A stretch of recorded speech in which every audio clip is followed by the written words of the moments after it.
Hi everyone, I'm Kallie, and I'm here with the crew for Divide, an upcoming PS4 game, sci-fi adventure.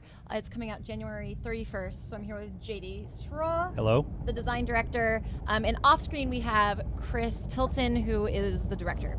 So yeah, tell me a little bit about Divide. We're getting close. Well, What's our Divide is stop? a An old science station. fiction action-adventure Abandoned. game, The trains and heading into the city pass through every you few play as minutes. a Will man there named be David. people on He's those trains? a Not single outside father the from city. Los Angeles, Trains the out Los this way are Angeles just that for we moving all supplies. know and love, at least So those that hopefully live we there. can pick And you up, and then you can just he ends ride in up with the at synthesized early in the pineapple game, squares. violently transported about to once I another get there? world I've got a few without fellas his out young there. daughter, and he wakes up in this Solid yet. mysterious Hey, I sort of appreciate the help.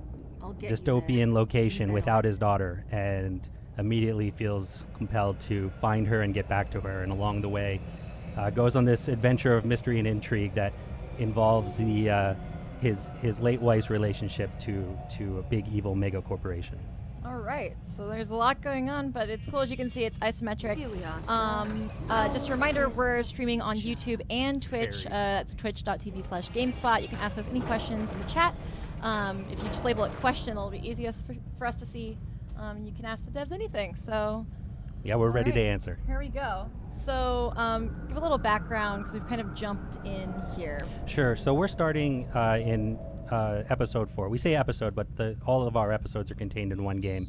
We just sort of designed the game in an episodic structure for storytelling purposes. So by this point in the game, David has sort of warmed up to his situation and uncovered a lot of mysteries worth investigating that involve his Why is it so family's risky for you to past. head in the city? And he's met Rob this bankers? woman, Eris, who Was. is our I sort of left. reluctant tag-along Not allowed character. to leave. And she is both a helper, and If she's Vestige also catches up to me becomes an again, invested character, that's it. both in both The directions integration between for life, David I'll and never get off herself. this godforsaken rock. So at this point, Off this uh, rock?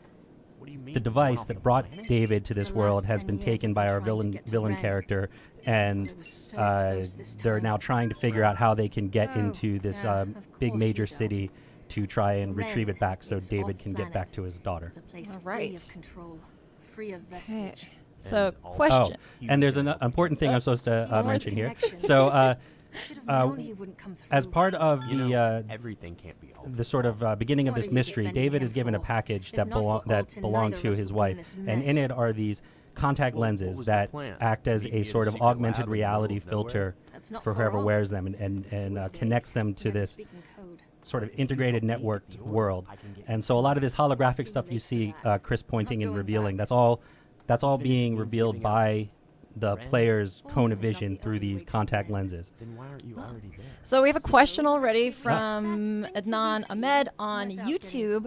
caught. Is it sci-fi And as more in line with somehow cyberpunk finagle our way themes? onto that I think that the velocity. aesthetic is going to feel very the endeavor. cyberpunkish, And then we but find our way to it's actually explore, to more of like a plug that mystery box void in, story which in we don't have. a sort of hard Then sci-fi what? world. I So we aren't dealing with Oh, so simple. you know, like neuromancers and things like that. They're taking it. I turned it on Okay. before with these Again, if you Can have do it questions, again. you can ask on I YouTube remain skeptical. or Twitch. We are answering anything. Again, it's coming out on January 31st, so it won't be too long a wait. Right. How long has Divide been in development? Oh wow, for about 4 years. We're a very small team. We didn't expect it to take this long, but it was a lot of work. And you guys teamed up. My understanding, you just really wanted to make a game that you wanted to play, right? Yeah, that's I mean, I should hope that's the key impetus for any game developer to make games that they want to play and that they want other people to play, and that's largely what this is. So this draws on a lot of the types of games we grew up playing and the difficulty levels and the style and the exploration, and then just trying to bring some modern sensibilities and the things we've learned and wanted to bring into the games. Oh, we got another question from Rudoka on YouTube. Episodic release question mark or release or schedule between them? Like you said. Right. No, it's actually it's all one game. contained. It's just that when we wrote the story, we were treating the chapters very episodically. So there's no real like episode breaks or anything like that. It's just there's location changes, and we create a new sort of story arc for each location to go through. Gotcha. All right. So what are we doing now? So here, Chris is exploring the environment and interacting with info terminals and computers and objects in the world. And in this world, almost everything's interactive, and this is the key way that we deliver currencies to unlock progress, and also clearances to get to new locations, which is a large portion of the exploration process in this game. Is uncovering tasks that will further the character's goals, and then finding that they're all sort of locked behind these derelict complexes, and you have to figure out how do I unlock these doors, how do I get into these areas to turn on the power, to access the computers, and to get things going. Because all of these environments, up until like the last part of the story, all represent abandoned complexes in this world. We have another question already from Fluffy Gaming on YouTube. I like your name. It says, is it also first person or just like this top down? It is.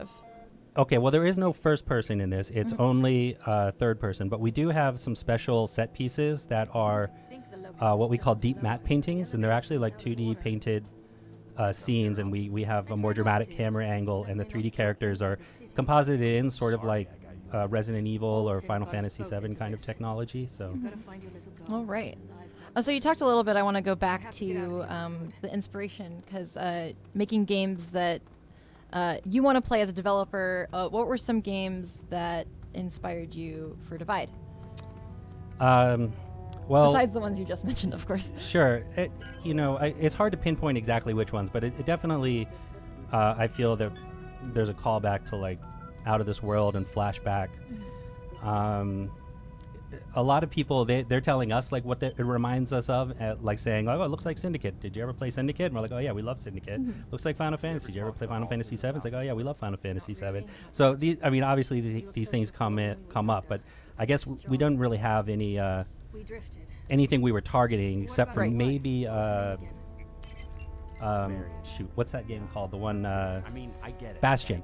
Like we were just kind of like, 2D isometric is still a viable platform here, and we wanted to try that. So that's maybe the one game that we did target in terms of like, can we use that aesthetic? Will people put up with a third-person game like this? And yes, they will. So yay, we can do it. Awesome. Great question so far, guys. There's another one. From Wade D. McGinnis on YouTube. What's the average length of time for the game, and what kind of replayability is there? So we think that the game will take about 12 to 15 hours to play through, and but that's like if you're pretty laser focused on the story or on completing the story. If you are the kind of person that wants to really find all the little power-ups and hidden information about the world and the characters, you could, and especially if you just enjoy getting lost in these complexes, you could take 20 hours and more. We found that knowing exactly where to go and holding the sprint button the whole time, we can do it in almost 7 hours. Oh, that's a long speed run. All right. Yeah. If you're just joining us, we're on YouTube and Twitch. That's twitch.tv/GameSpot. You can ask us any questions. We're with the developers of Divide. That's Exploding Tuba Studios. I actually am curious about the name. What was the inspiration there? It's actually kind of a nonsense name. Chris and I went to college together, and we met. He scored music on my animation projects, and in art school, especially our school, it was just important. Like we all came up with our own sort of company names, and Chris came up with this idea of Exploding Tuba, and I remember making a logo for it, and it was just silly, and it stuck. And then when we needed to make a company, we're thinking like, what hasn't been taken? And it's like, well, nobody's taken Exploding Tuba. Let's go with it. Nice. Another question from Anad Ahmed on YouTube. Can you bypass some combat scenarios or try some non-lethal or non-direct approaches in neutralizing foes? Yes, definitely. And actually everything in this game is non-lethal. And it's kind of important to the character that we wanted to create.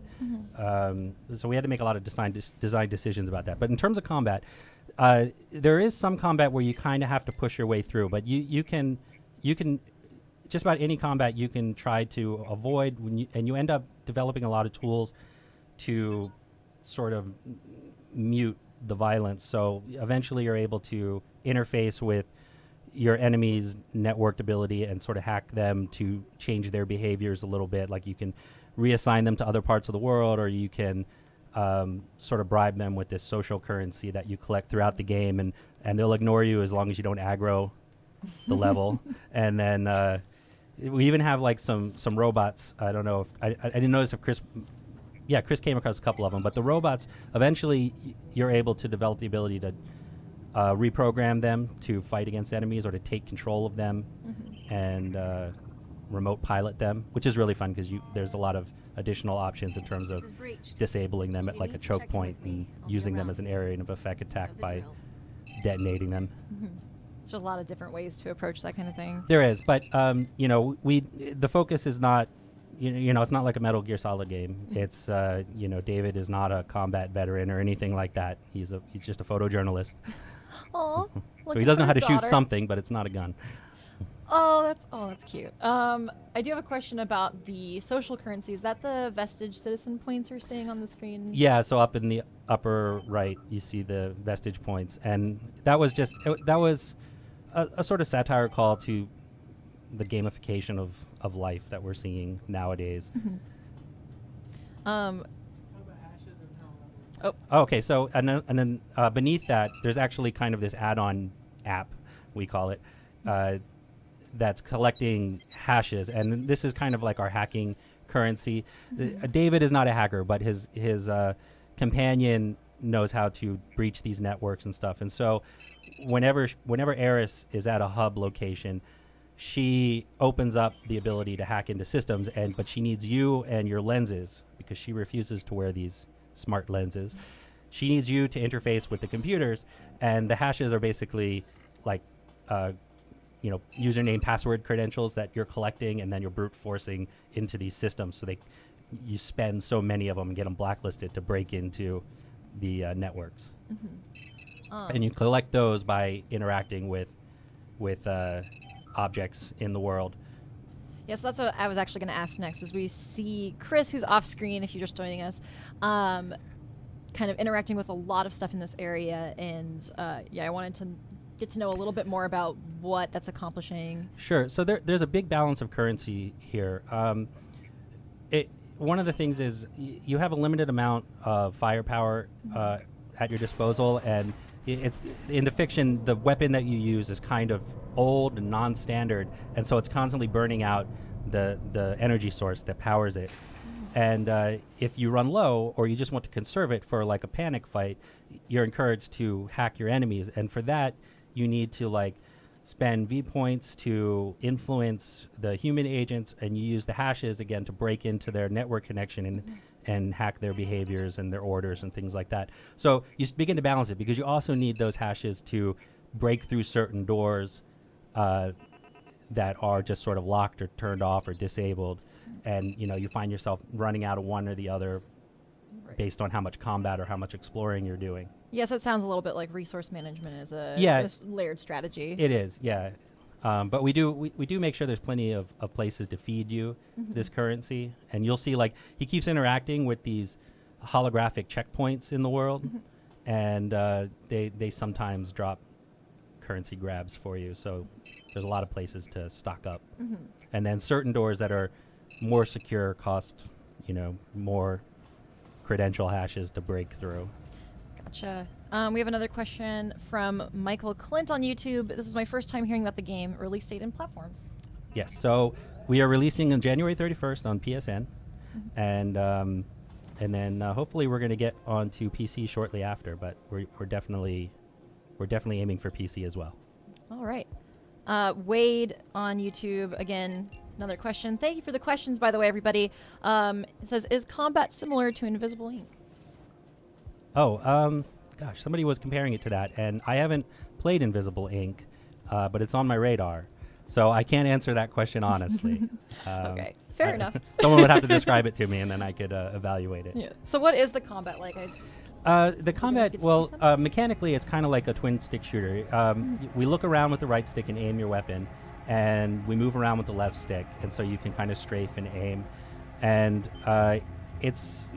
we have this special weapon called an E-laser that's actually kind of modeled on real technology that exists today, and it's like a long-range stun gun.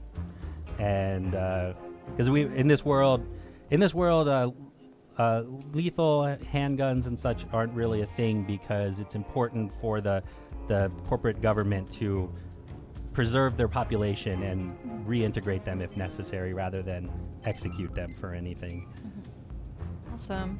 Again, if you're just joining us, we're taking questions on YouTube and Twitch. GameSpot on both of those. I noticed someone had asked about saves. Oh, yes. I can't read it this far. Robopa? Rudoka? I'm so Roko? sorry if I'm ruining that. How are saves handled? Auto Can't chip points differentiate or the C's. Yeah. Yeah, that is a really good question. So you might have heard, like, if you're paying attention to the sound effects, there's like a little beep whenever he goes through these little U-shaped gates. And there's like some big ones and some little ones, and it's a save at will. So basically, you can't walk through the same one twice. You have to find another. But all of those are the save points. And then occasionally, we do a save after a cutscene or something like that, so that you don't have to rewatch it if you die. That's always nice. So we just saw a little bit of action there. What were those? They looked sort of like spiders. Those are our those are our robot guys. We call them auto laborers, and they patrol these abandoned complexes. We had a big discussion about this, and the idea is that the corporation that builds these complexes and then eventually sort of abandons them as they congregate the population into these bigger cities. They use the infrastructure, the train tracks that go through them, the computer servers and things like that. So they can't just collapse the building, and then they're at risk of people who live out in the wasteland getting into these complexes and scavenging them. So they leave the robots behind to guard them. Okay. Robots, I love them, but they scare me. Yeah, these robots can. They're a little tamer now, but they used to really flip out at times, and you get overwhelmed pretty quick. But they're pretty fun, especially when you take them over and pilot them yourself. Right. Oh, so you can do that? Yes, eventually. Awesome. I want to. Oh, Chris, who's off screen, the director of Divide, is saying he did that a little bit, but I like that idea. I like piloting robots. Okay, so I was going to answer this, but GameSpot's account on YouTube already did. Yes, for Fluffy Gaming, the question can be about whatever you want. We like to have fun here. But okay, a couple people have asked this, but Daniel Flores on YouTube says, you had me at Flashback. Will it have New Game Plus? Yeah, well, I don't want to give away anything, but we did think about New Game Plus, and we implemented it in a way that we've never really seen in a game before, and I'm sorry I can't spoil it. But just trust us that you can play through it again, and if you're interested in world building, there's so much information. Like the information you collect is kind of on like a random card system, like you're collecting cards, and there's just not enough places to get everything in one playthrough. So you do have to play through it again. Like all of the critical story stuff will come to you in a second playthrough again, but you'll sort of keep your original cards and get new cards, and that's our New Game Plus. Plus, there's some cool features to sort of get sort of maintain all of your power level going into the next game. Gotcha. Sergbad60 on YouTube says hello from Russia. Hello. Oh, wow. Hello from not Russia. Again, thank you guys so much for all the questions. I'm going to try to get to them, but we have more than I can even say right now, which is awesome. I Do Juegos, which is a great name on YouTube, says, does this game have character customization? No. Well, because sorry. It's a story base. It's about yeah, we have a particular character that we try to put you into his shoes rather than molding the character on the player. Wade says, thank you again, Wade, says, is there local play or is it single player only? It is single player only, and we're definitely thinking about multiplayer stuff, but in this game we just didn't have the bandwidth to pull it off. But we've already been talking about in future installments that we want to have something for a second player to do, so that you can play it on the couch with a friend and enjoy it as a group. Awesome. Wade, again, man, Wade, shout out to Wade, the real questions make this so easy for me. The real MVP, yeah. If you can gain new abilities, is this done through salvaging from enemies or just learning over time? Well, it's from scavenging from the world and from enemies. There's some power-ups that are meted out intentionally by design, but a lot of the other ones actually, we've come up with some clever systems where you might not figure out how to get some of the power-ups the first time through, or we're hopefully enough experimentation we'll find them. But yeah, it's what you can find, and even some of the power-ups. Oh, Chris is going to show us some of the software power-ups. So Cool. in this world, like, everything is controlled by apps. Like, even your firearms are controlled by apps, and this is how we sort of upgrade them. Sure, yeah, we had fun writing all the flavor text for this stuff. So this is our extract tool, which is the very basic thing that allows you to go into terminals and steal people's credentials that you use to break into others. And then the weapon that we use, it's, like I said, it's a long-range stun gun, and we came up with all this fun techno jargon about how it affects the body and how you would upgrade it, and this whole idea that the weapon actually has to sort of, like, once it lashes out with its lightning, it gets like biofeedback from the target, and it begins to quickly adjust its power levels and stuff to make sure it incapacitates but does not kill or damage the person. So yeah, and these are all things that we find in the world, and some things you find by breaking into lockers, and that takes a lot of you got to sort of turn on the power and turn off the security of the area. Then you got to find the area. Then you got to bust into things and spend your hashes to break people's locker combos and stuff. And preemptive answer to the question: there's no mini game for this hacking. It's all just interaction. But we hope to reward you a lot with the story and the power ups. All right, that's a good segue into Daniel Flores' question, which is, does it support multiple endings? Or if that's a spoiler, you don't have to say it first. No, there aren't multiple endings. Well, we definitely had a story to tell. So there's a definite arc and a conclusion. All the nonlinearity just comes in the exploration and the path it takes you to get from one goal to the next. All right. I feel like I lost a question that I was going to ask. Oh, this is for people who are just joining us. Isolde Baden, I'm so sorry if that's wrong, on YouTube says, on which system will this be available? If you didn't hear, it's on PSN. That's right. Console exclusively, and then potentially coming to PC? I don't believe that we have an exclusive deal with PSN. It's just that It's just not coming to Xbox. We focused on a PSN release, but the game is pretty much ready for PC, other than making sure controller images and stuff look correct on all of your systems, but we're definitely coming to PC, and we're hoping to come to it as soon as possible. Awesome. Okay, then that's good. I'm glad I got that clarified, because I didn't know it was not just totally only PSN. We got somebody from Argentina, Javier Paz. I see India. Yeah, I see India. That's awesome. Welcome, everyone. If you're just joining, we're on YouTube and Twitch, and we're in the chat answering questions about Divide. Yes. So, I Do Juego says, question, how long is the game? We answered that a little bit earlier, but it depends on how right, much of a but completionist ideally you it's about 12 to 15 hours. But it's easy to get lost and take a lot longer.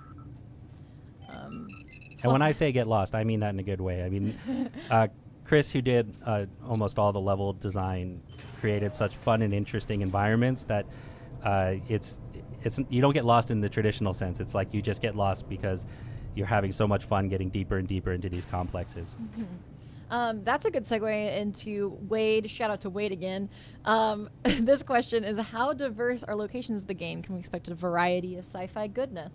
Yeah, we're a small team. Keep that in mind. But we have 1, 2, 3, 4, about 5 or 6 sort of different environment kits that represent different areas in this world, and then we kind of mix and match some of them. So, like for instance, in an early level, you spend in this big sort of whitewashed abandoned laboratory, and then you get eventually into this sort of industrial complex looking place. But there's always these little pockets that call back to the lab architecture, and then eventually you get to this nice big pristine city, which is fun.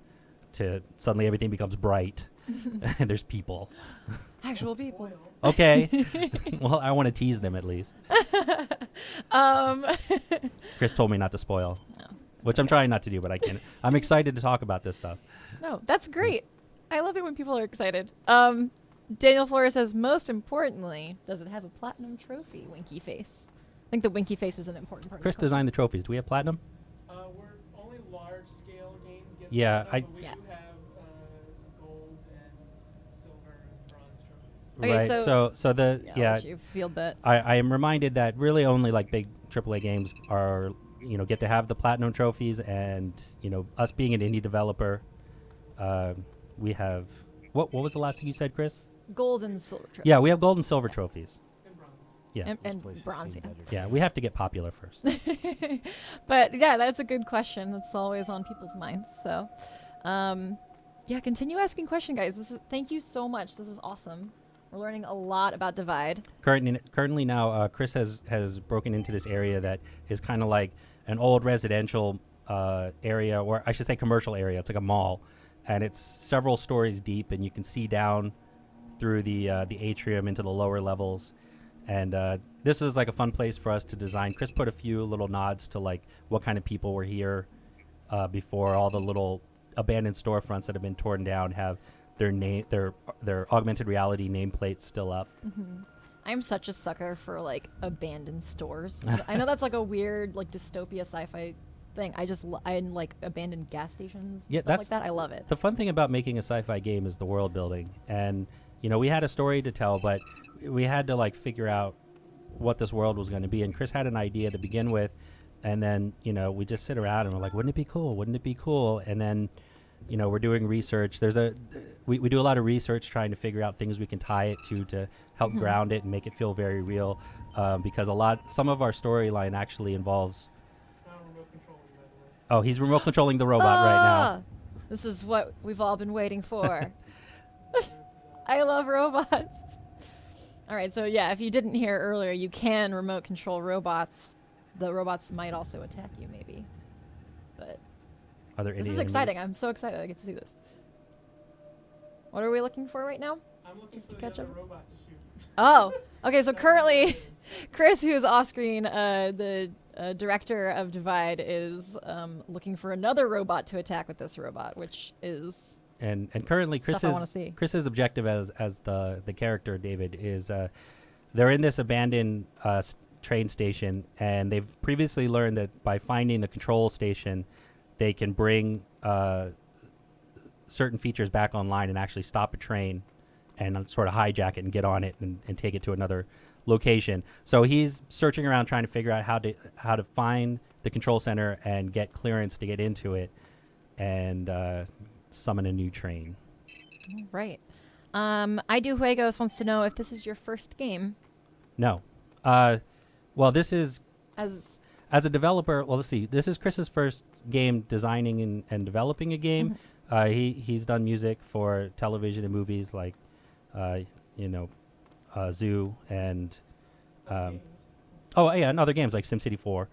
I mean, 2000 what? The reboot.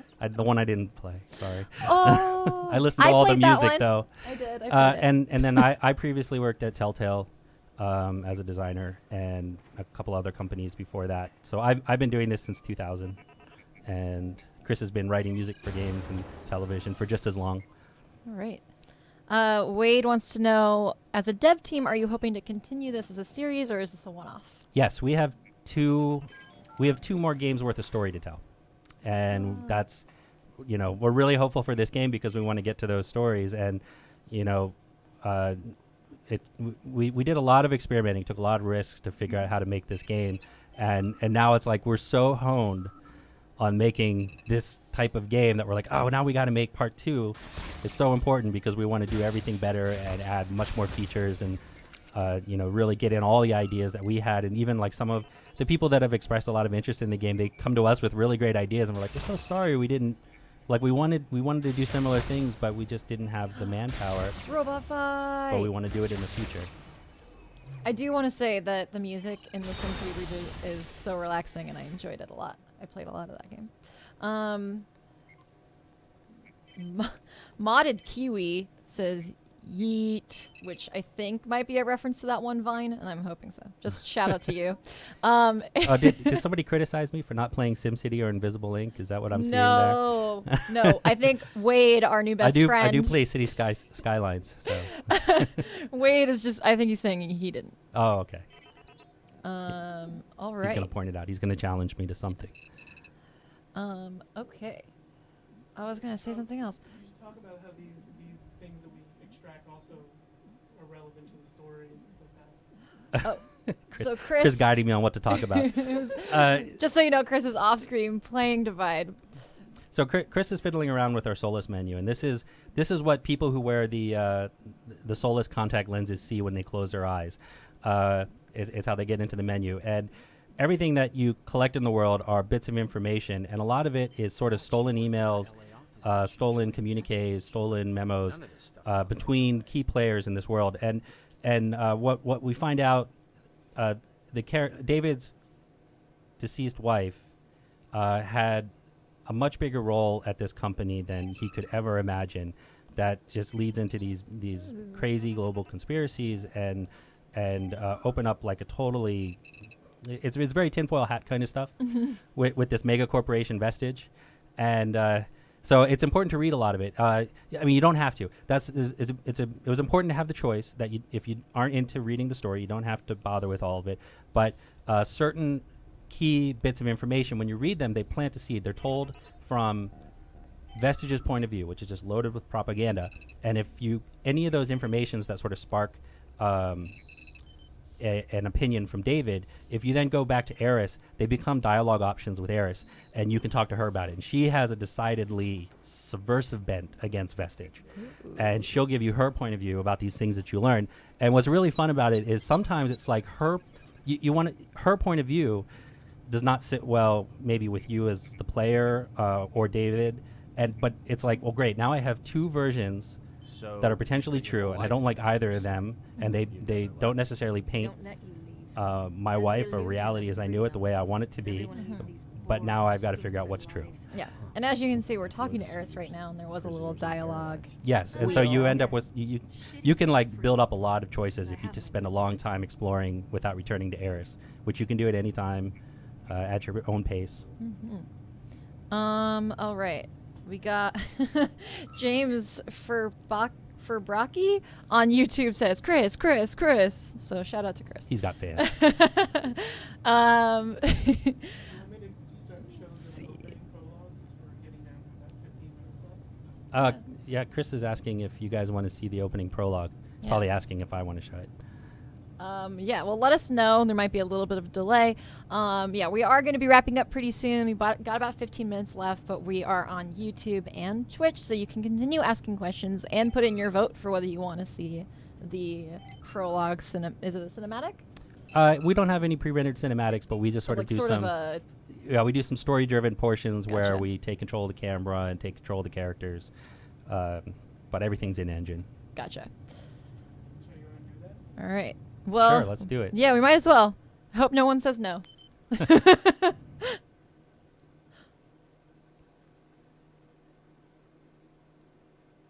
we'll go back to mains. One of our lovely matte paintings. We have a few of these set pieces throughout the game where we want to change up the view a little bit, and we composite the characters into these matte paintings they're really fun. Oh, really quickly, Daniel Flores wants to know when does it release in Europe? Is it also January 31st? We're going to begin the localization process immediately. So we don't really know how long that's going to take, but I mean, it's as soon as we can is the answer. All right, so here we go.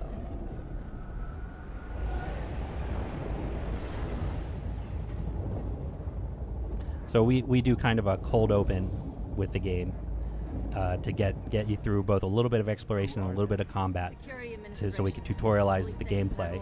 Security. Sounds like we're gonna have trouble. Sounds like target practice to me. And then goes right into it. Yeah. They're here. Let's move.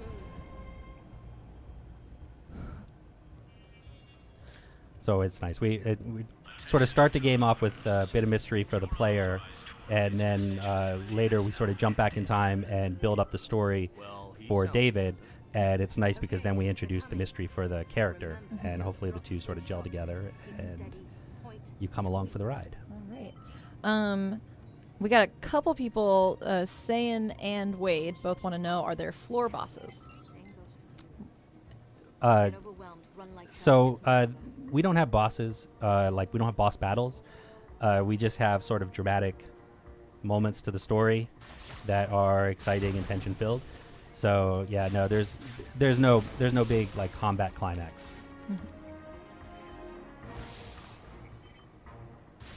I'm really excited about robot combat. Yeah, I like these we have robots a lot. we have a nice balance of both. So you're gonna see in a moment the first interaction with human enemies. Oh no! Chris broke the game. This is what happens Oh, if Chris. you use cheats to sequence break around the game. Which is what we had to do for today. Yes, Um, we had to specifically hide the cheat code that gets us here. but never you mind about that. Yes. Make it to one of those trains. It's the only way out of here. Okay, we have another. Oh, this is a. Oh, sorry, James Furbishay. I messed it up again. I'm so sorry. Daniel Flores wants to know, is PS Vita port possible? We got that question a lot, and although our game looks pretty lo-fi, it's actually quite processor hungry, and I don't think it would run on a Vita Gotcha. at all. I mean, like, you'd probably get to play it at a nice, smooth 10 frames per second. Oh, here we go, people combat.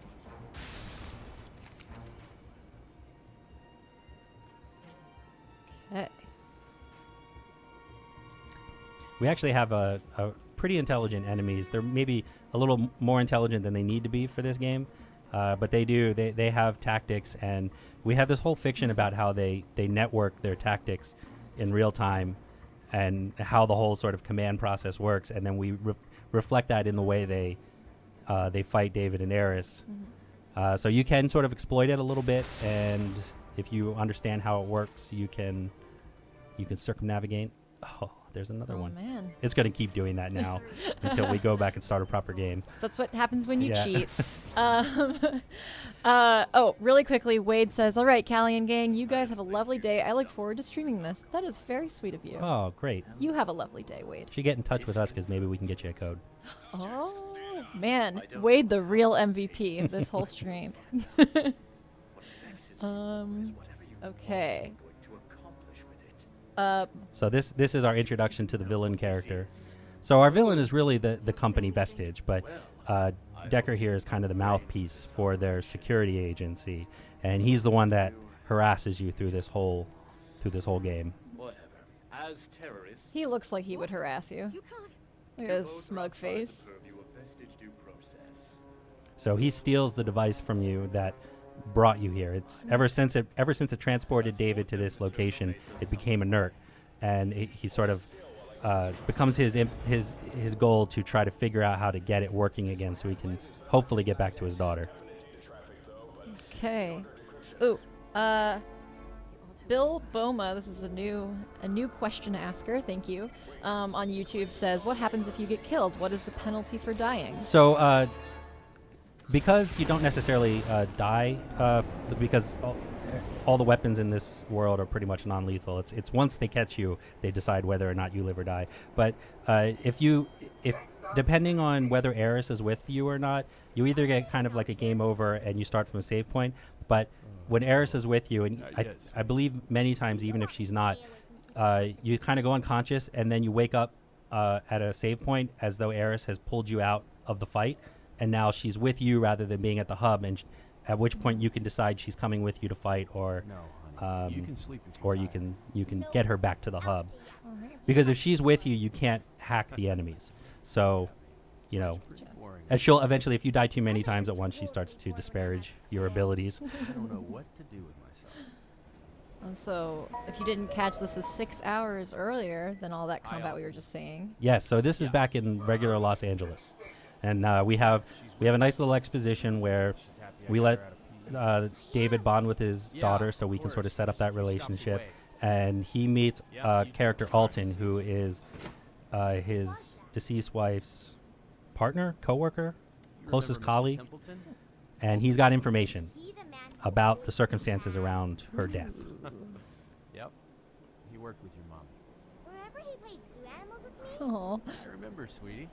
There's a lot of fun dialogue with her. Like if you just sort of go for all the critical talk points, you can just progress the story nice and smoothly at a fair clip. But we also just give the player a lot of opportunity to dig in and learn about the relationship with their daughter. And also throughout the game, we use some flashbacks to their home in Los Angeles as chapter stops, and it's nice because you get more scenes with Arlie, and also some scenes where we learn where Mary and his wife is in the house, and you can kind of eavesdrop on her and get some insight into the story. What did you trade? Right. I had like 8 extra super guide to battle cards. Oh, so I this is another question I wanted to get Looks to. like you got your Belendor on mom's YouTube says, negotiating which skills. engine is this? Is it But we custom? talked about This is Unity, It won't really with a matter. lot of customization and a lot of very important plugins that we've used, and that we've worked with the developers of those plugins to get a little bit of customization David, as well. meet me at Unity 4 does not o'clock PM, Union really like to Station be a Cafe. third I have person important eye in the sky information kind of about Varian. engine, Please bring but knowledge. we forced it to be. Danzy says, bye. Nice stream. Oh, Bye, thank you. Bye-bye. Thanks for coming. And then Cyan, I said Cyan earlier, it was probably Cyan. I'm so sorry. Says, a okay, Saiyan, guys. Like a Super Saiyan. Yeah. It's not spelled like that, but Oh, okay, guys, have a nice stream and enjoy the day. It looks promising. Oh, thank you. Yeah, thank you again for tuning in and asking No, questions. sweetie. We'll get We've going been in a learning a second. lot. Good look at Okay. this map. We actually went and recreated Los Angeles Union We're Station, here parts by of the it. big star. So it's Oh. fairly accurate to the building. I mean, within, we build sort of these puzzle pieces to put everything together. So, we didn't actually go there with a measuring tape or anything. Wouldn't fit We just inside used a the lot of building's already photos and full of photo cupcakes. references to build something that's pretty accurate. Let's go. Wow. Change the orientation of some pieces, shorten some distances. I can see there's even detail on like a metro map and everything. Yeah, which we had to redesign because it's all copyrighted. Right. I'm from LA and I only went on the metro once. Yeah, we had to do like such weird things, like we had to redesign those railings because the architecture is copyrighted, and had to make sure everything was kind of our own original interpretation of what you see in Union Station. Gotcha. Well, let's not drink that. I'll get you a coffee when we get Oh. to the restaurant. And there's also we actually have Coffee. like a lot of Vinegar. these historical plaques because Chris is very much into trains, and he wanted to incorporate a lot of information, the historical information about Los Angeles' trains, because we knew that there were going to be a lot of train segments in this game, because that's how we get from location to location. It was just very neat and very fun. And then these there's parallels to these informational Whooping time every placards in the Friday other night. world that help No wonder tie the realities of these worlds together. All these fun fake posters that our graphic artist Tim he designed. slow down, sweetie. Oh, Let the old man catch I love up. father-daughter stuff. Me do the James, I'm gonna do Okay, this. I'm put gonna do the this right. barcode up to the s- I know. Fabergé, I think I did that right. Says, how much is this game going to be? We're looking at $24.99. All right. And again, it'll be available on PSN on January 31st. That's right. A couple people have said hello. Hello, Ted. Hello. Hello, Alex. Hello. Only 2 more weeks. I'm going to All the right, Christmas what else? Bowl. We are Has gonna Santa wrap up offered pretty candy all soon, evening maybe a couple more Are you going minutes. to watch me play, Daddy? But yeah, thank you again, everybody, for Wouldn't joining. miss it. This has been Divide. That's right. Yeah. I don't know how much Any better last off I things you was wanted last to give a shout out to before we It's wrap? okay. I don't think so. I was hoping Chris would get up the escalator here because Oh, this is well- our first introduction to Vestige, the mega corporation that becomes our antagonist. This will We definitely do have help. time Don't to get up the I, escalators. Sworn? Let's do that. Just in time for it to end. Good place to stop. I It think. cycles. Yeah. We're committed to making your life Ooh. simpler, easier, safer. We are making the future possible, one innovation at a time. Ooh. We are Vestige. That's always We spooky. care. That's always suspicious. We care. Is that where Mommy worked? Yeah, sweetie. But please don't repeat that act. Why? Daddy's heard it one too many times. It's nice. We built up this idea that David, like Marion, David's wife, is kind of a workaholic and was always, you know, her time taken up with work, and it strained the relationship with David. And this guy Alton that he's going to meet, you know, he had strained relationships with Alton because, you know, he thinks there's office romances going on, and really they're trying to thwart global conspiracies. You know, just a normal. What's today? Thursday? Yeah.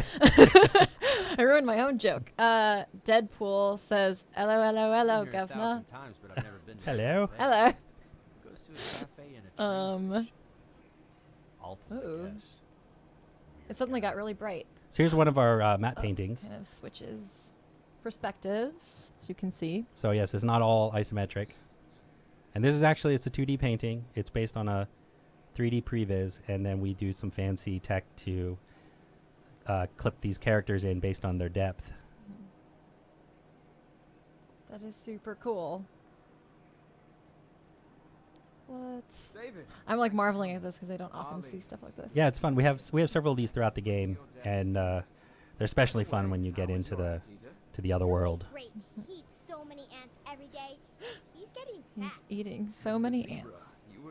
That's how you get fat, according to her. All right, I think this is probably a good place to stop. What Sure. do you think? Yeah. Just want to give some a final good tease. info. Yeah, very good tease. Thank you all so much for joining us. Again, we were on YouTube and Twitch, so be sure to subscribe/follow to GameSpot's YouTube and Twitch channels. If you want to see more streams like this. We were answering lots of questions. Divide will be out January 31st on PSN. That's right. For, you said, $24.99. Yes. So definitely give it a look. Thank you again, guys, and we'll see you next time. Oh, thank you so much for having us. This was really great. Okay, bye.